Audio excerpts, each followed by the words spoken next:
It is finally time to talk about one of the largest amphibious operations in the whole of Antiquity, a gigantic concerted effort of the Eastern and Western Roman Empire, where they assembled a massive fleet in order to reconquer Vandal-occupied Africa and to restore the Western Roman Empire to its former glory.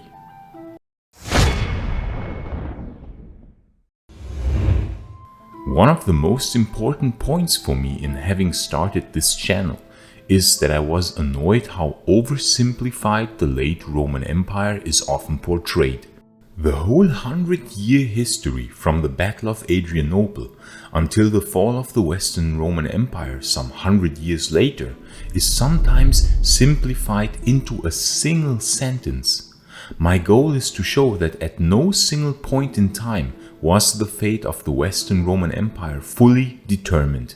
In fact, we too often apply unrightful hindsight and say that it had to fall.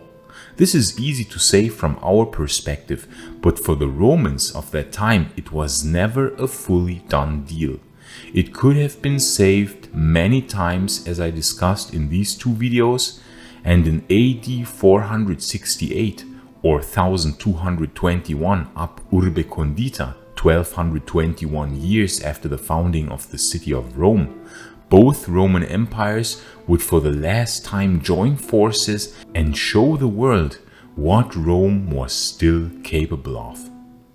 And please like this video and subscribe so that you won't miss any future videos on the fascinating era of the late Roman Empire. And please consider supporting our work on Patreon or via YouTube membership, because the long-term sustainability of this channel really depends on your support. YouTube is not really generous to such a niche topic about the late Roman Empire, and the ad revenue from the videos is, as you can imagine, quite low. So in order to be long-term sustainable, I really need your support via Patreon or YouTube membership. I think Maiorianus would thank you for supporting a channel bearing his name, and I certainly do. Gratias ago tibi, amici. In that time, the Eastern Roman Empire was governed by the Emperor Leo I. He had been emperor since 457. The East had a very difficult time not long before in facing Attila the Hun, but in 447 they were able to pay Attila off, making him draw towards the west, where the Western Empire then had to fight the Huns. For reasons that I explained in this video here, the Western Empire was in worse shape than the East. But all hope was not lost, despite many setbacks that the West had to endure. The murder of Stilicho, the premature death of the able Constantius III, the murder of Aetius, the murder of our hero Emperor Maiorianus, all these were brutal setbacks, and yet not everything was lost. For a new emperor had been sent to the west in this darkest hour of AD 467, 1220 AUC, by Leo I himself, a man called Procopius Anthemius, about whom I talked in this video here. And this new emperor was as ambitious as Maiorianus himself in wanting to restore the dying Western Roman Empire. And he knew that in order to achieve this, Vandal-occupied Africa would have to be reconquered. Africa fell to this Germanic tribe that had managed to cross the Strait of Gibraltar in 429, and in a series of wars then finally had captured almost the entirety of the former Roman province of Africa by 439, when Carthago had fallen to the invading barbarians. A small remnant, the Mauro-Roman kingdom, held out, and we will talk about this fascinating Roman kingdom in another video. But when Africa had fallen, in very large part as always because the Romans were busy fighting themselves in civil wars instead of uniting against the Vandal invaders, so had the breadbasket of the empire and its richest province fallen. The grain supply to Rome depended on Africa, and so the population of the city would decline after Africa had fallen to 500,000 by the mid-5th century, only half of what it had been during its peak some 100 years earlier. But the important tax revenue from this province was also extremely important for the Western Empire's treasury, and consequently to allow the Western Empire to recruit and pay new armies. Thus, Anthemius in 467 already launched his first try to reconquer Africa with the help of his able military commander, the comes rei militaris Marcellinus. Marcellinus would sail from his home base in Illyricum and retake Africa, but the operation had to be aborted because of a series of storms and bad weather in that year. But Anthemius also knew that retaking Africa alone was too dangerous. He must have still remembered how Majorian himself had tried to retake Africa not too long before and failed only because of treachery. And having come from the east, and thus having had excellent relations with Leo I, Anthemius and Leo would come to the agreement of assembling a massive fleet and to retake Africa with joint forces in order to reclaim this lost province for the Western Roman Empire. The Western Empire did not possess the financial resources to assemble such a massive fleet, especially since the West had lost 300 warships at Portus Ilicitanus when Majorian's fleet was burned by traitors only 8 years earlier. So the majority of the fleet was built by the East, and the East, having had the richer and more secure provinces of Egypt and the Levant, did deliver. It is not known how many ships the West contributed, certainly quite a lot less than the East, but the entire fleet contained an incredible 1,100 ships and was manned by 50,000 soldiers. Talk about a dying empire. It's just strange that this gigantic undertaking is left out so often in history books. I don't understand it. To me, an empire that was destined to die looks very different. Modern historians estimate that around 64,000 pounds of gold and 700,000 pounds of silver were spent in order to assemble this gigantic fleet. And thus would the reconquest of Africa begin in AD 468, AUC 1221. The plan was as follows. The main Eastern Roman host under the command of Basiliscus, brother-in-law of the Emperor Leo, would sail to Africa, land near Carthage, and then unload tens of thousands of Roman soldiers, preparing a direct assault on Carthage. Meanwhile, a smaller Eastern Roman detachment under command of Heraclius of Edessa was to land further east in Tripolitania and advance by land towards Carthage. Meanwhile, the Western Roman fleet under command of the comes Marcellinus, by now also a good friend of Emperor Anthemius, was to conquer Vandal-occupied Sardinia. By this threefold approach, any chance of Vandal surprise attacks from the hinterland was to be eliminated, so that Carthage, the Vandal capital, would be entirely encircled by the Romans. It is unknown if Anthemius participated in this massive undertaking, or if he was still in Rome. But we do know that the Magister Militum of the West, Ricimer, was not involved in that operation. He was completely bypassed because, understandably, nobody liked him. After all, it was him that had Majorian killed, and Marcellinus had been very loyal to Majorian. In fact, Marcellinus had split off from the Western Empire as a reaction to Ricimer's betrayal of Majorian, the same way that Aegidius had also split off in Gallia. So then, probably in the summer of 468, would this D-Day of Antiquity begin. The massive Eastern Roman fleet under command of Basiliscus and the smaller secondary fleet under command of Heraclius left Constantinople. Meanwhile, the Western fleet under command of Marcellinus had left his home base in Illyricum and sailed to Sardinia.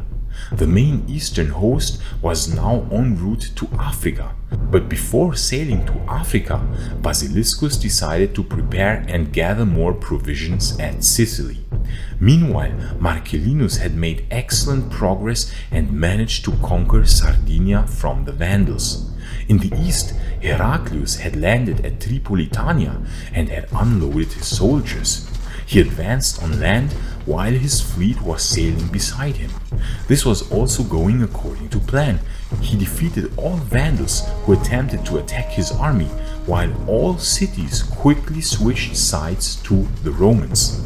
It should be not forgotten that the vast majority of the people who lived in the Vandal kingdom were still Romans and spoke Latin.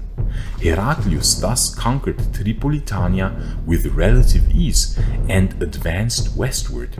Meanwhile, the main host under Basiliscus had left Sicily and landed near Cape Bon, some 50 kilometers northeast of Carthage. Here we would already witness the incompetency of Basiliscus for the first time. Apparently, he anchored the fleet west of Cape Bon and not to the east, making the fleet more vulnerable to a possible Vandal surprise attack. So overconfident was he of a Roman victory due to his superior forces. At that point, Heraclius was making good progress on land, quickly conquering Vandal territory. Marcellinus had meanwhile returned from Sardinia and was anchoring at Sicily, preparing to join Basiliscus's main fleet and join the attack on Carthage. Gaiseric, meanwhile, the legendary king of the Vandals, knew that he was powerless against such a force.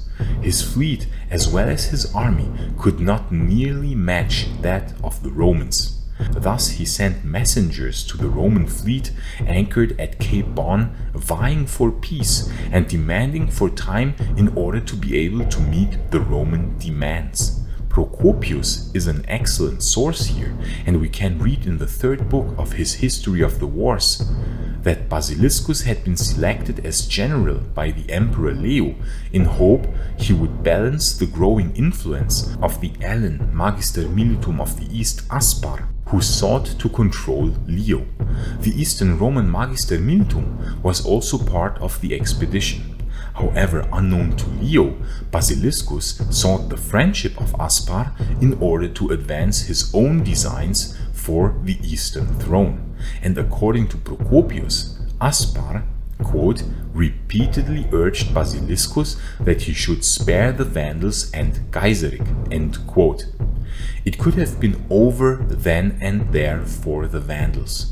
Marcellinus had conquered Sardinia and was ready to join the already overwhelming force. Heraclius was advancing on land from the east.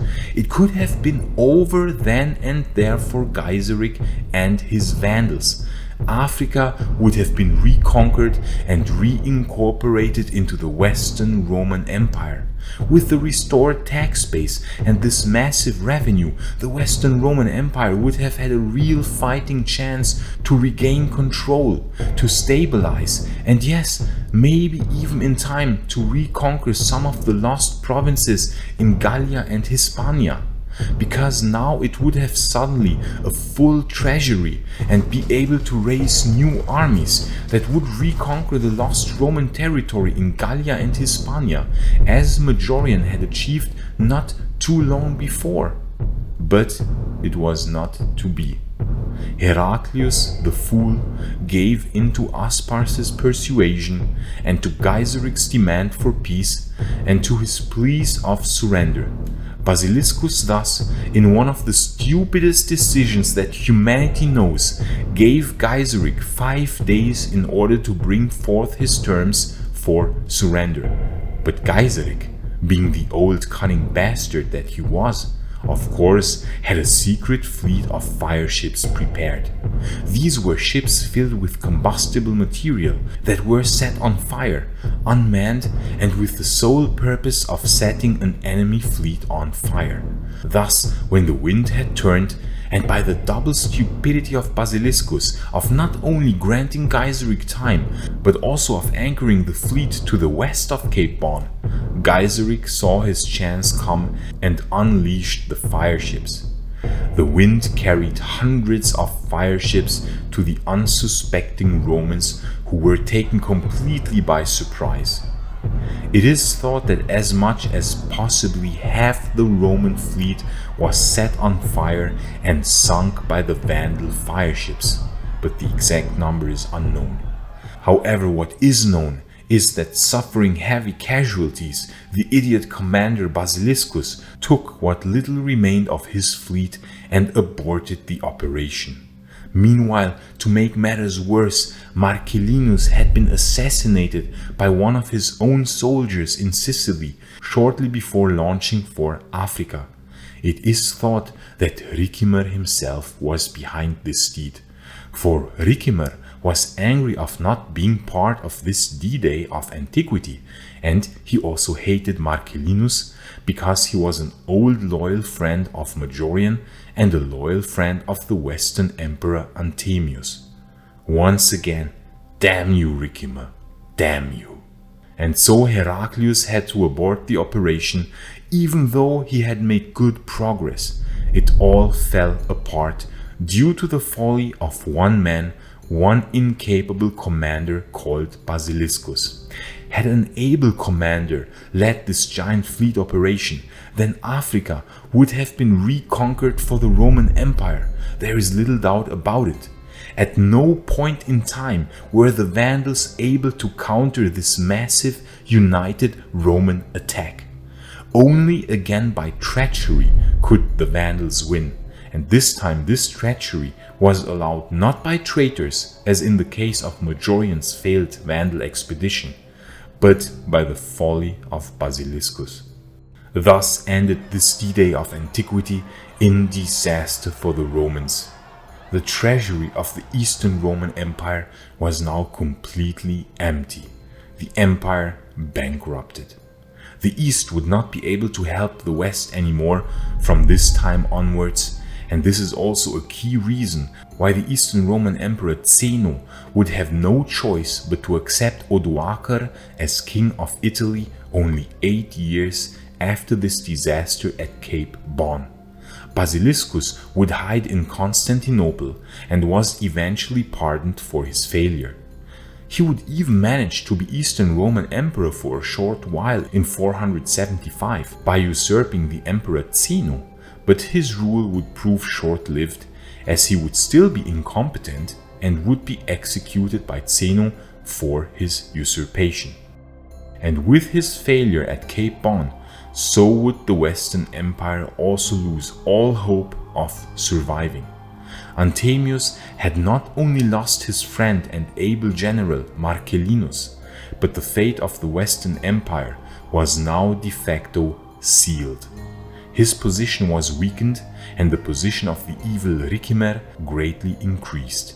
He would still try to reconquer Gallia and Hispania, but with the Western treasury completely empty and no help from the East, this was a doomed undertaking from the beginning. Antiquity would die in 472 when Ricimer added another atrocity to his long list of atrocities when he besieged Rome with his barbarian troops, besieged the city and sacked it, about which I talked in this video here. So did then also Antiquity die, the last emperor who had really tried to restore the Western Roman Empire with his Eastern colleague Leo in this D-Day of Antiquity. But it was not to be, and only 4 years after Antiquity death would the rule of the emperors end in the West for good. And if you are interested in learning more about Antiquity, you can watch this video here in the upper right corner. But if you are more interested in learning why the Eastern Empire was better off than the West, you can watch the other video in the lower right corner. I say thanks again to all friends of Roman history, gratias amici imperii Romani, and bene vale.